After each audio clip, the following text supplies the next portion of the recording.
HCI Colab, red colaborativa para soportar los procesos de enseñanza-aprendizaje en el área de interacción humano-computador a nivel iberoamericano. Un año de webinars en interacción humano-computador. Bienvenidos a esta sección de webinars. Hoy nos acompaña Mario Moreno Rocha desde University of St. Andrews, Reino Unido, con el tema mayoría de edad. En la primera instancia tenemos al maestro investigador Mario Moreno Rocha de la Universidad de San Andreu, actualmente en Escocia, y que nos presentará en conferencia mayoría de edad. Adelante, Mario, con este tema. Gracias de antemano. Bueno, buenas tardes, buenos días, Colombia, en México, en todos lados. Muchas gracias. Primero, antes que nada, les quiero agradecer que me hayan invitado en esta última sesión de la Red Colab. Yo soy de los que siempre están viendo las conferencias en Facebook y siempre me preguntaba, ¿cuándo me van a invitar? Pero en realidad me invitaron desde marzo, así que todo este tiempo estuve preparándome para esta conferencia. Esta conferencia es la primera que voy a dar aquí y espero no sea la última. Trata acerca de lo que he estado desarrollando a través de los años. Por eso es que ya se llama mayoría de edad. La historia viene de... Voy a empezar a compartir mi pantalla. La historia viene de que yo soy profesor de la Universidad Tecnológica de la Mixteca en México desde el año 1997. Pero en el año 2017 decidí hacer un doctorado. ¿Por qué? Porque pues no tengo doctorado. Esta conferencia se llama mayoría de edad. ¿Por qué? Porque ya tengo la mayoría de edad y voy a tratar de explicar cómo fue mi trayectoria a través de la escuela, a través de la docencia y a través de la escuela de nuevo. O sea, después de haber sido profesor en la universidad, vuelvo a ser estudiante y un estudiante bastante mayor. Entonces les voy a explicar toda esta trayectoria y qué es lo que he hecho y dónde estoy y qué pienso hacer después de esto. Antes que nada, les quiero mostrar esta fotografía. Ustedes los han de reconocer muy bien. Son los Beatles, músicos ingleses, que para muchos son todo. Para mí fueron todo. Yo aprendí inglés por los Beatles, por las canciones de los Beatles, y esto me permitió llegar hasta donde estoy en este momento. La música de los Beatles siempre ha sido representativa para mí. También para el doctor Manuel. Es por eso que el día de hoy van a darse cuenta que las dos conferencias que vamos a dar están enlazadas por la música de los Beatles y precisamente por Sir Paul McCartney. Sir Paul McCartney es el tercero que está sentado allí, que ustedes lo deben de conocer. Paul McCartney, como parte de miembro fundador de los Beatles, es uno de los músicos más famosos y representativos de nuestro siglo XX y XXI. Ustedes conocen la historia de los Beatles. Fueron 8 años de discos. Los Beatles se separaron en el año de 1970 y en 1970 Paul se encontró en una situación. Después de haber sido uno de los músicos más famosos en el grupo más famoso de la historia, ¿qué podía hacer? Pues se le ocurrió a Paul McCartney grabar un disco solo, tocando todos los instrumentos, que le tituló McCartney. Pues obviamente era Paul McCartney, le puso McCartney. Este disco salió en 1970, cuando Paul McCartney tenía 28 años. Durante la presentación voy a empezar a poner muchas fechas y muchos años para que se fijen bien. Entonces en 1970 Paul McCartney saca su primer álbum, McCartney, 1970, tenía 28 años. 10 años después, Paul McCartney tuvo una carrera muy prolífica en la música. Después de 10 años sacó su siguiente álbum solo, en el que grabó todos los instrumentos. Se llamó McCartney 2. Esto fue en el año de 1980, cuando Paul ya tenía 38 años. Si ustedes escuchan esos dos álbumes, se van a dar cuenta que son muy diferentes, porque reflejan la música de la época, reflejan un músico de 28 años y después un músico de 38 años, un poco ya más maduro, con ciertas otras ideas, otros instrumentos, etcétera, etcétera. Todos los que seguimos la música de Paul esperábamos en el año de 1990 el McCartney 3 y no salió. Nos esperamos en el año 2000, nada, 2010, nada, y en eso llegó la pandemia de COVID y por lo tanto todo el mundo nos fuimos a nuestras casas, estuvimos en lockdown. Entonces en el año 2020, ¿qué creen? Paul McCartney está por sacar McCartney 3. De hecho, y es por eso la idea de por qué lo vamos a poner aquí, el día de mañana Paul McCartney va a sacar el disco de McCartney 3. McCartney 3 va a salir el día de mañana cuando Paul McCartney tiene 78 años. Entonces ya no es Paul McCartney de los Beatles, ya no es Paul McCartney del 70, del 80, es Paul McCartney del año 2020. Y eso es lo interesante y por eso les quería platicar y empezar la conferencia de esta manera. La vida de todos nosotros es un inicio y un término y un reinicio de cosas. Muchas veces pasan muchos años para poder volver a hacer algo. La situación de esta pandemia de COVID nos ha hecho reflexionar, al menos me ha hecho reflexionar a mí muchas cosas y darme cuenta de lo que he hecho, lo que quiero hacer y cómo puedo iniciar nuevas cosas. Entonces esta conferencia va a hablar de historia, de reinicios y del futuro. Entonces recuerden, el día de mañana, McCartney 3. Bueno, ahora les voy a platicar, no voy a compararme con Paul McCartney, voy a platicar mi propia historia, cómo empecé, cómo desarrollé mi carrera académica hasta el momento. Entonces, yo entré a la escuela, a mi licenciatura le llamamos en México, mi primer grado, en 1985. Mi alma mater, mi escuela donde estudié, es el Instituto Tecnológico de Durango, que es el lugar donde yo nací, en México. Para entonces yo tenía 18 años y ahí tengo una fotografía de cuando yo entré a la escuela, ¿no? Así, joven, con esperanzas. Para el año de 1993, yo ya tenía 26 años y fue cuando tomé la decisión de hacer una maestría en tecnología de información en la Universidad de Glasgow, en Escocia. Fue la primera vez que vine a Escocia. Durante esa maestría fue que yo conocí lo que era la interacción humano-computadora. Tuve grandes maestros, era un tiempo muy diferente, ¿verdad? Yo creo que todos los que me están escuchando tenían, no sé, 10 años, a lo mejor ni nacían, pero ahí está la fotografía mía cuando yo llegué a Glasgow, maestro en ciencias. Después de terminar la maestría, en 1994 regresé a México, me casé. El otro día celebré mi 24º aniversario de casado. Y empecé a trabajar en la universidad en la cual colaboro en el año de 1997, la Universidad Tecnológica de la Mixteca. Si se pueden dar cuenta, entre paréntesis, estoy poniendo el año de fundación de cada universidad. Esta universidad es una universidad en el sur del país, en realidad es un sistema de universidades, fundada en el año de 1991. Yo ingresé a esta universidad a trabajar, a ser profesor, aquí está mi fotografía. Tenía 30 años. Entonces, si se dan cuenta, ya habían pasado un montón de años desde que entré al tecnológico. Mi trayectoria había empezado en Durango, siguió en Escocia y regresó al sur de México. Yo cuando regresé a la Universidad Tecnológica de la Mixteca, alcancé el grado de profesor y trabajé en la universidad creo que por 20 años. En el año 2017, 20 años después de mi ingreso a la universidad, que recibí una invitación de la Universidad de St. Andrews, en Escocia de nuevo, para hacer una estancia de investigación diagonal doctorado. Y entonces volví a partir a Escocia cuando tenía 50 años. Aquí está la fotografía de cuando me fui a Escocia.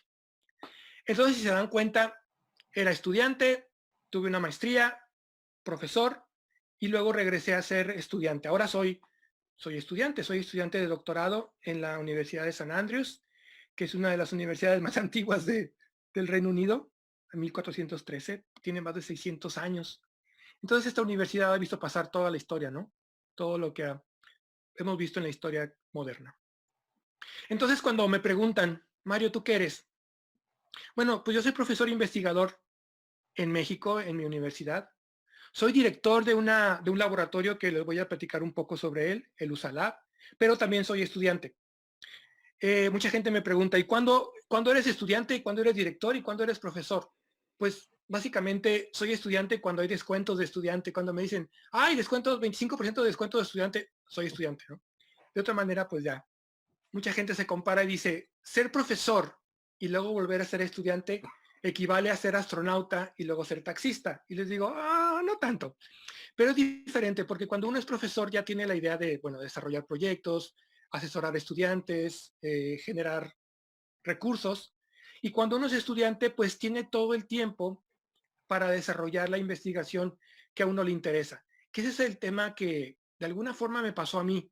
Desde marzo de este año tuvimos que regresar a trabajar en las casas y básicamente el hecho de estar en la universidad pues solamente fue 2 años. El tercer año lo he pasado en mi recámara, donde estoy ahorita, trabajando. Hablemos un poco de negocios. Como sé que en la audiencia es de muchas personas interesadas en el área de interacción humano-computadora, les quiero hablar un poco acerca de nuestro USALab. Regresando al timeline, en el año 2002, no sé si ustedes conocen al doctor Christian Storm, Christian Stomm era estudiante de doctorado y llegó a nuestra universidad en Oaxaca.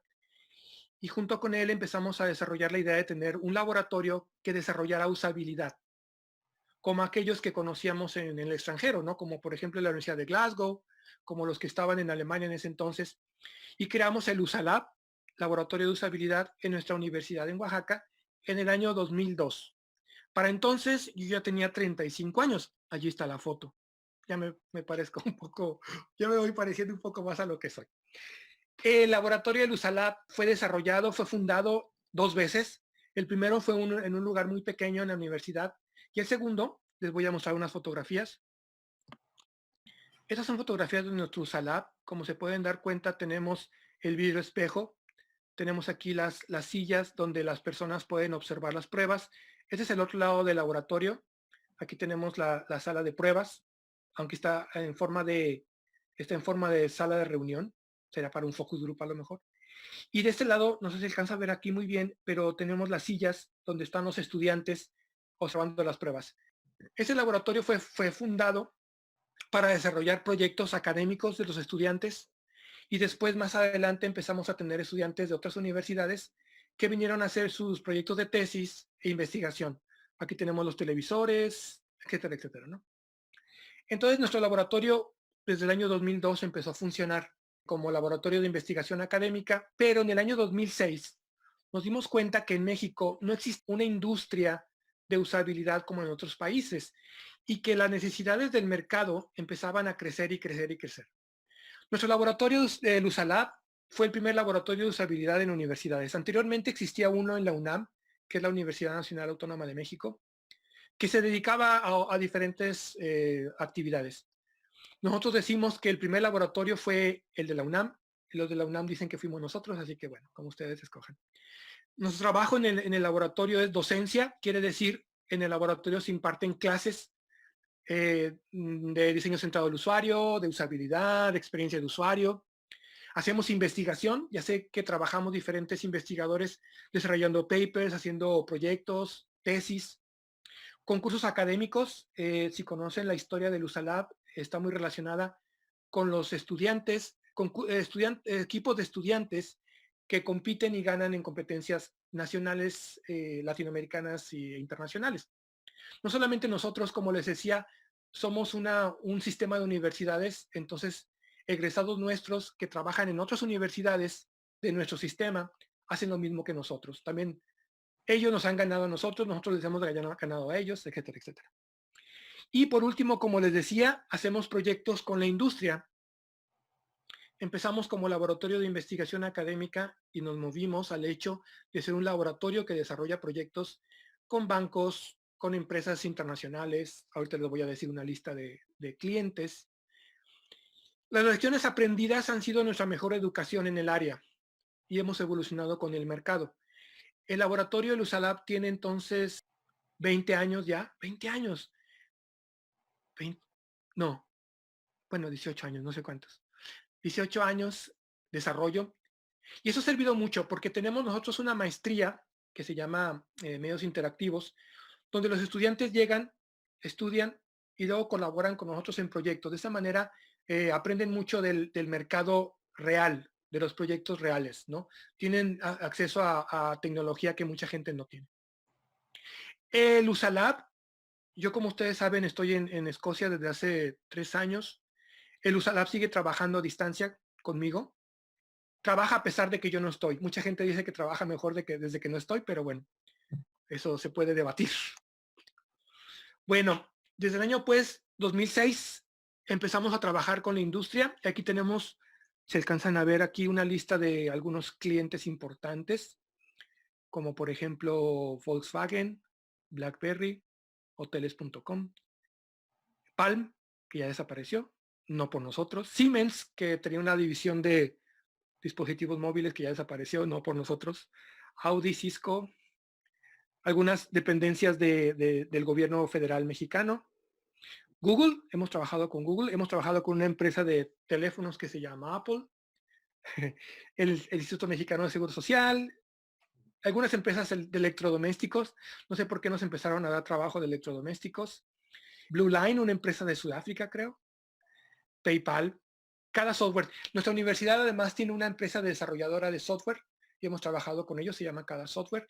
Y bueno, algunas dependencias de gobierno local y federal, la Presidencia de la República, DHL, la empresa de transporte y esto, ¿no? Bueno, esto ha sido desde hace 2006 hasta la fecha. La industria ha modificado mucho. Nuestro laboratorio tuvo un inicio muy extraño. Generalmente los laboratorios empiezan con proyectos pequeños a nivel local y nacional. Nuestro laboratorio, su primer proyecto fue uno muy grande con Volkswagen y fue a nivel internacional. Entonces, como que en vez de empezar a aprender a nadar, nos echaron a nadar y pues tuvimos que sobrevivir. El futuro. Estamos en el año 2020, ya tengo 53 años. Ahí está una fotografía actual en el baño, claro. Es un selfie, todo el mundo saca selfies en el baño. ¿Qué va a pasar? ¿Qué sigue? ¿Qué vamos a hacer el 1 de enero de 2021? Me preocupa y me asusta. Le llamamos la nueva normalidad. Yo creo que en todos lados las condiciones y la forma de trabajo han cambiado. Ustedes vieron nuestro laboratorio, el USALAB funciona por muchos años, pero en estos momentos no tenemos estudiantes y no vamos a tener proyectos presenciales por mucho tiempo. Estamos ahorita esperando permiso para hacer algunos proyectos en Guatemala, pero pues por la pandemia sigue todo detenido. Tenemos otro proyecto con Google detenido en México y todo el mundo estamos esperando algo que hacer. Entonces, esta pandemia me tomó a mí de sorpresa, como a todos, haciendo mi doctorado. Y me gustaría platicarles muy brevemente de lo que estoy haciendo del doctorado, porque pues, como ustedes saben, aparte soy estudiante. Entonces, bueno, este no es el proyecto que estoy haciendo. Ese es el inicio ese es el desarrollo histórico del proyecto. Yo estoy trabajando con algo que se desarrolló hace muchos años que se llamaba The Isolator. Si ustedes pueden darse cuenta, es una persona trabajando, está conectado a un tanque de oxígeno y tiene una máscara. Lo que tratan de hacer este casco es que ayuda a la persona a concentrarse, a fijar su atención en el trabajo y que evite todos lo que lo pueda interrumpir. Pues mi investigación en la universidad tiene que ver con la atención del usuario, que es algo fundamental dentro de la interacción humano-computadora. Ustedes saben que para hacer cualquier cosa requieren fijar su atención por algún momento y que la tecnología actual nos ha vuelto a ser ser personas multitasking, quiere decir que tenemos que hacer muchas cosas al mismo tiempo y por lo tanto nuestra atención que fijamos a algo se ha disminuido de manera exponencial. Entonces mi área de interés tiene que ver con la atención del usuario en una tarea muy común que todos hacemos, que le llamamos leer académicamente. Leer académicamente es leer con el objetivo de aprender o estudiar algo. Entonces básicamente es la atención del usuario cuando estudiamos.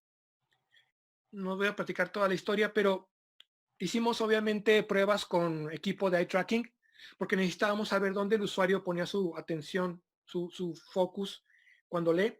Y utilizamos EEG, que es estos electrodos encefalographic, no sé qué. Y de esta manera generamos una serie de datos que le llamamos dataset, que ahorita puede estar disponible, lo pueden conseguir, lo pueden bajar y lo pueden utilizar, porque generamos toda la información que se genera a través del EEG y de eye tracking, con el objetivo de poder mapear toda esta información.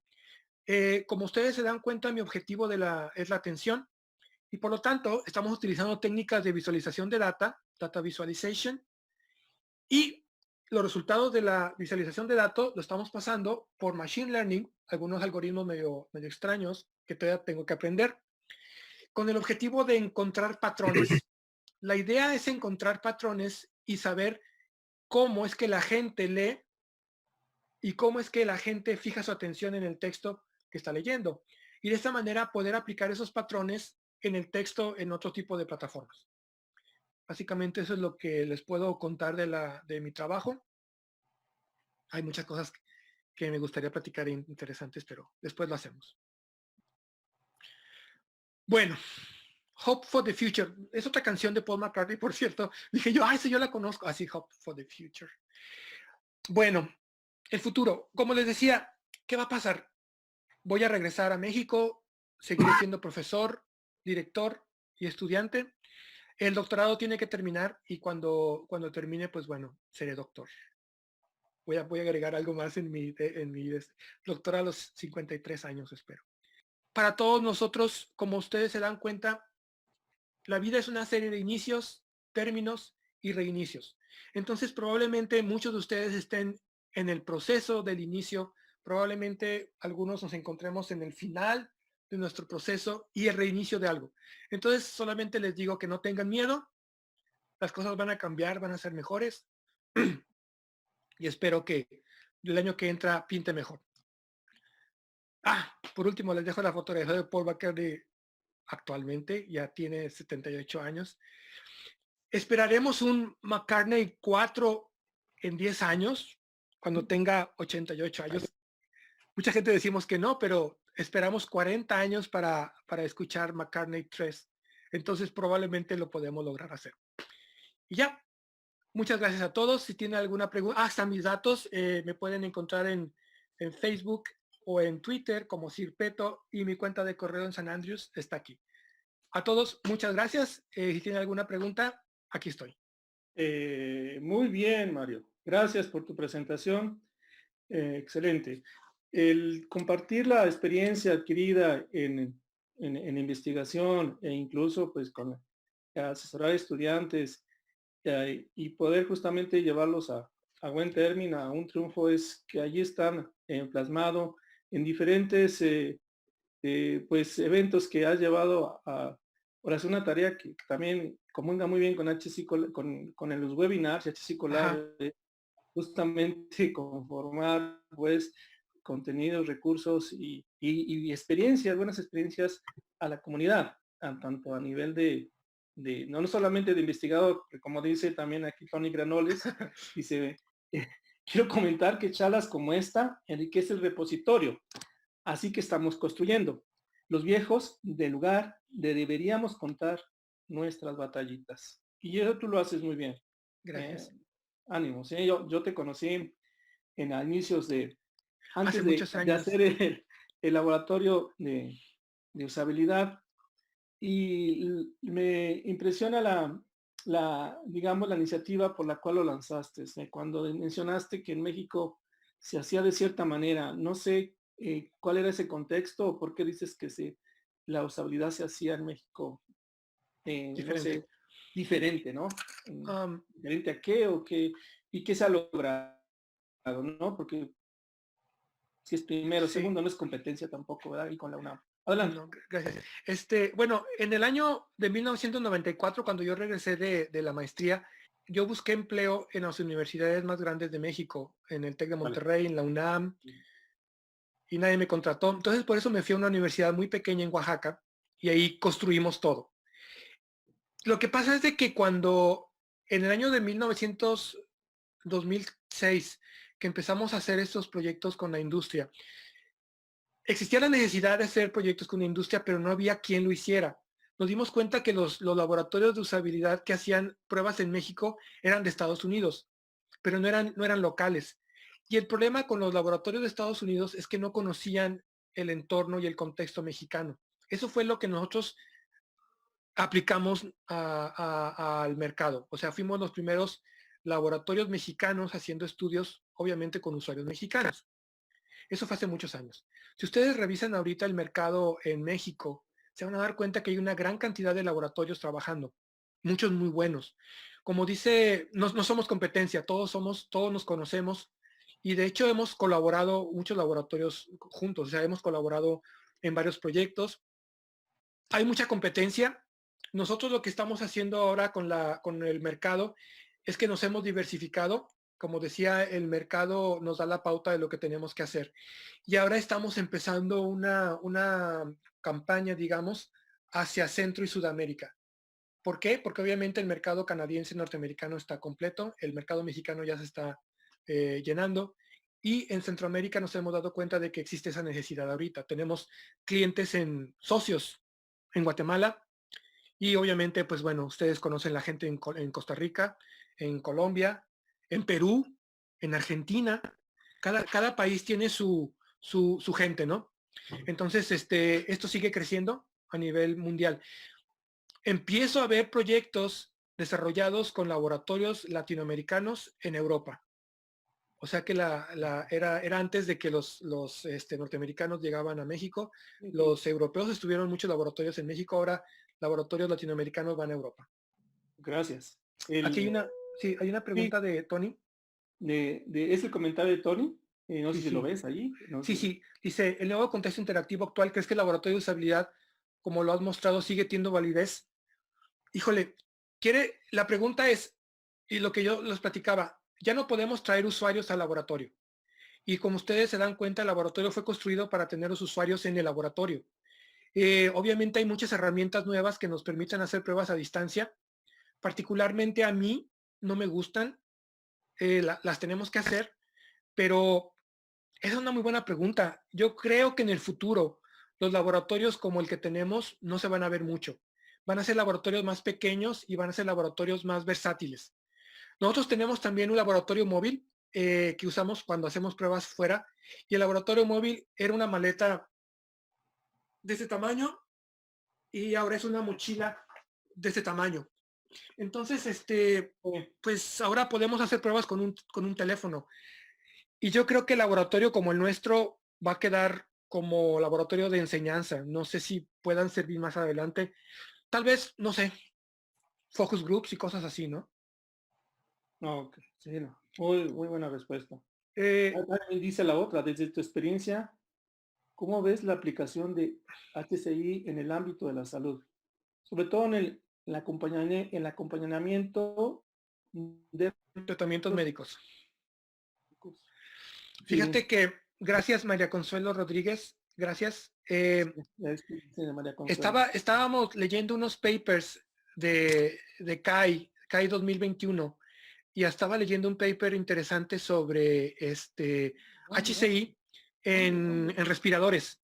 Ustedes saben que los respiradores se volvieron muy importantes en esta pandemia, y alguien hizo un estudio de la usabilidad en los respiradores, y yo me quedé así como Ah, sí, sí, sí, sí, sí. pasmado del hecho de saber que las interfaces pueden hacer la diferencia entre la vida y la muerte Oh, en cuestiones médicas, ¿no? Entonces, yo creo que es un mercado muy importante.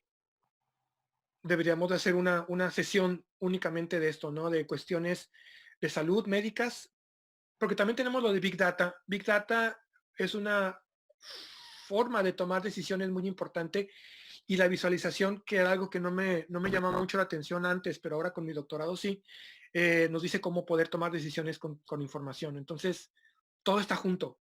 HCI no puede estar separado de lo que está sucediendo ahorita. de acuerdo. Ahí tenemos unos comentarios de César Collazos. Adelante, César. Hola, Se lo... estimado Mario. No, la voy a hacer César, ¿cómo personal. estás? Será mucho Dale, más dale. fácil. Primero agradecerte Gracias, por César. esta charla tan interesante que de verdad, como lo dice el público y lo dijo Jaimito, realmente nos da una perspectiva de cómo se puede hacer investigación y que no importa la edad para hacer investigación. Es con respecto un poco a lo que decía Tony y algo que también plantea Alejandro Literas es en esta perspectiva, en este journey que nos has mostrado, ¿cuál Ujú. crees o cuál sería tu recomendación respecto a la parte curricular de cómo debería ser la enseñanza hoy en día de HCI? ¿Qué instrumentos usar? Claro, porque, por ejemplo, lo que decía Tony, ya esos laboratorios de usabilidad que quizá mostraste en este momento Ujú. tienden a ser un poco obsoletos, entre comillas, para el tipo de aplicaciones que se necesitan y se Ujú. requiere cambiar algo. Ujú. También la currícula debería modificarse Mm. y cómo, de tu perspectiva, que has pasado por todas estas etapas, nos podrías compartir un poco esa perspectiva. Híjole, gracias, César, me pusiste en un gran aprieto. Yo tengo una perspectiva de las cosas como yo la veo en México. En México tenemos profesionistas en el área de interacción humano-computadora, y tenemos estudiantes que egresaron de alguna escuela. Entonces, la diferencia entre los dos es de que las personas que trabajan en la industria, desarrollan metodologías ágiles que son muy buenas en el mercado. mientras que los estudiantes que formamos en las universidades tienen la fundación académica de papers, de trabajo, de investigación, que los permite generar nuevo conocimiento. Los dos son necesarios. Y en el mercado laboral, a veces los profesionistas que tienen la especialidad en metodologías ágiles o que tienen experiencia en proyectos importantes, tienen la ventaja sobre los académicos. Pero los académicos son la gente que tiene la formación, digamos así, formal de educación en HCI. Yo creo que las dos son necesarias. Es por eso la idea del USALAB, que tengas una formación académica en las clases, en la currícula de las carreras de licenciatura y maestría, y que además tengas la experiencia laboral del laboratorio te da en los proyectos con la industria. Creo que es la mejor combinación. Si pudiera escoger una, yo haría lo mismo que hice siempre, estudiar en la universidad y después desarrollar proyectos en la industria. Pero no puedo hacer proyectos en la industria sin tener mi conocimiento académico. Yo no lo puedo hacer a un lado. Y mucha gente me dice, ¿qué es más importante, hacer un doctorado o hacer una especialización? Depende de lo que quieran hacer, ¿no? Yo me quiero dedicar a ser académico, pero también a hacer la industria. Entonces, pues cada quien tiene una respuesta correcta, pero creo que para mí la formación académica es fundamental.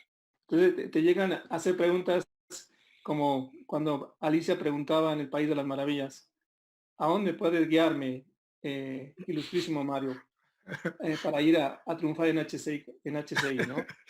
Y tú le contestas, pues depende, a dónde quieras, A define. donde quiera, sí, exactamente. ¿Sí? Yo digo, Son pues, caminos diferentes, sí. sí, si te Sí, digo, sí, no, sí. pues lo que salga, pues, me dirás, pues no importa, síguele.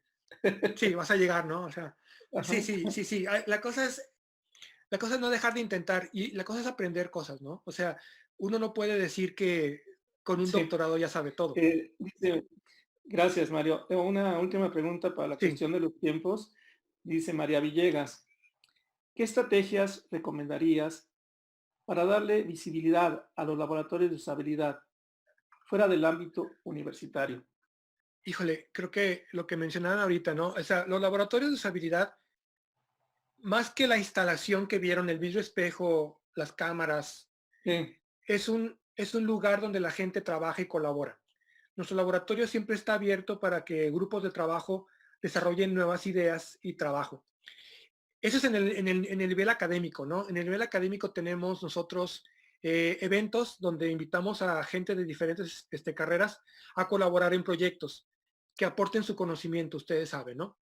Ahora, en nivel industrial de desarrollo de proyectos, un laboratorio es un lugar de trabajo donde se generan pruebas, donde se hace el análisis de los resultados, donde se presentan y se hacen rediseños, etcétera, etcétera. Entonces, básicamente los laboratorios son lugares de colaboración. Yo creo que nosotros debemos de vender los laboratorios como un lugar de colaboración, el lugar de reuniones, el lugar de clases, el lugar de experiencias, de aprender nuevas tecnologías, de, por ejemplo, de escuchar a personas. Una de las cosas que me gusta más de los laboratorios de usabilidad es escuchar a la gente. Gente que no trabaja en computación y llega con nosotros al laboratorio y nos cuenta su historia y aprendemos de ellos. Entonces creo que tenemos que vender el laboratorio como un lugar de trabajo. Tal vez no como el vidrio espejo de pruebas de usabilidad, sino el lugar en que podemos colaborar. Y como siempre digo yo, el lugar donde todos tenemos un lugar. Es la casa de todos. El laboratorio de usabilidad es la casa de todos. muy excelente. Gracias. Pues te agradecemos, Mario. Yo aquí voy a hacer el corte de, Sí, digamos, sí. en cuestión de preguntas, Ujú. en beneficio del tiempo también de cada uno de los ponentes y Claro que sí. que la audiencia también pueda ver justamente los diferentes temas. Estamos muy agradecidos por tu aportación Muchas gracias. y pues seguimos en colaboración, en comunicación, no Por solamente favor, sí. con la representación de todos, eh, incluso hasta de la misma audiencia, porque pues se trata de este foro de poner en contacto a los diferentes actores. Un año de webinars en interacción humano-computador.